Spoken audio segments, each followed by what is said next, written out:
Immortalizing legends like Johnny Cash and Loretta Lynn, the Country Music Hall of Fame is a must-see for anyone visiting Music City or locals, too. And today we are joined by Katie, the Senior Director of Education and Community Engagement.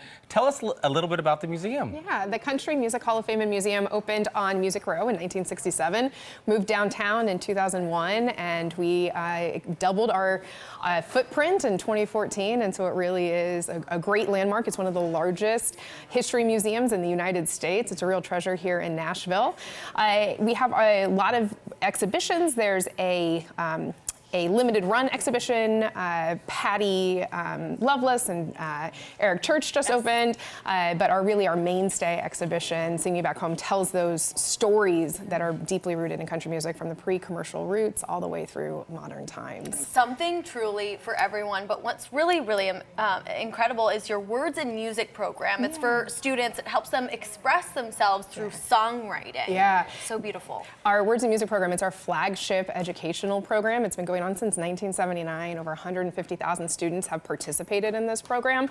And not only does it give us sort of an opportunity to work with students on songwriting, one of the great parts of country music, it also allows them to do their own creative storytelling. And so we're working on English language arts standards, but also social emotional learning as well. Passing it on to the next generation. Yeah. You've helped more than 150,000 students, that's what you said?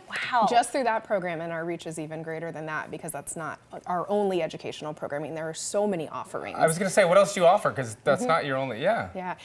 Inside the museum, you'll also find the Taylor Swift Educational Center, which is home to our award-winning educational programming. It's your mom's favorite. It is my mother's favorite, yes. So glad she came through.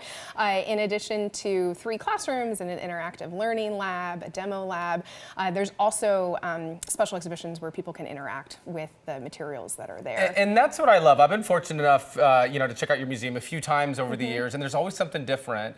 And for somebody who might think a museum is a little stuffy or you're just kind of staring at walls, it's so interactive. How big of a part is the interactive piece for you guys? The interactive piece is really important because we want to make sure everybody's seeing themselves in the story of country music. And look, even if you don't like country music, I'd say the Country Music Hall of Fame and Museum really helps to tell the story of American history. And so it does bring to life all of these great parts, both of Nashville, but of our country. Exactly. Now, speaking of Nashville and the surrounding area, you have a deal for local students, correct? Yeah, for local students. So Davidson and adjacent counties, students get in for free, and then their adults that come with them up to 2 or 25% off.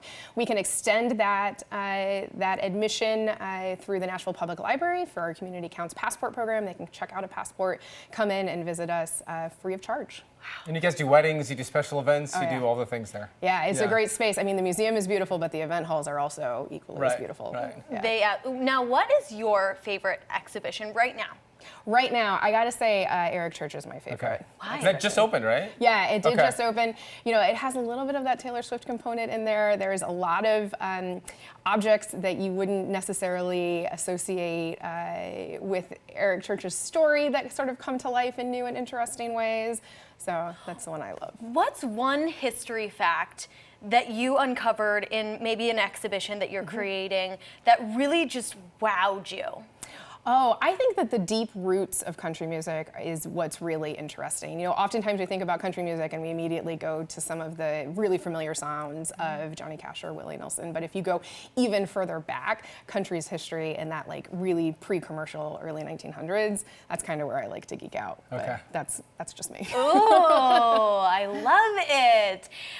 Okay, and what do you think children, obviously we've talked a lot about the kids programs, what do you think children really take away, and what do you hope they take away? You know, one of the great things that we do is that we have activity packets and activity guides that can really help guide students through the experience. And we hope that they just find some sort of alignment with the country music story and sound so that they can carry that with them into whatever art form they're most interested in. They are our future. Yeah. Thank you so much. Thank you. Well, to check out their programs, inductees, and events, visit them online